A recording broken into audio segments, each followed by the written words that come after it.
పొద్దున్నే పూజంటావు, మధ్యాహ్నం మడి అంటావు, సాయంత్రం సరదా పడితే సంతకు పోతావు.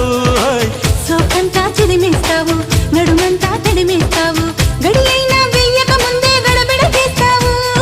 చిల్లర పనులు మానుకుంటా, జల్లెడ పడితే వల్లనంట, నీతోటి సరసం చేసి పోతానమ్మో కాశీ. నీలోని చొరవే చూసి అయ్యనయ్య దాసి, పట్టాగా నిన్నే ఎరవేసి నచ్చావే పాల పిట్ట, రెచ్చావే కోడి పెట్ట. నా పుట్టు మధ్య మాసేటట్టు నువ్వే ముద్దెట్ట, నా చుట్టూ కొలత చిక్కేటట్టు నువ్వే మెలిపెట్ట, మొరపెట్టిందమ్మ లాయదు పట్ట. నచ్చావే పాల పిట్ట, రెచ్చావే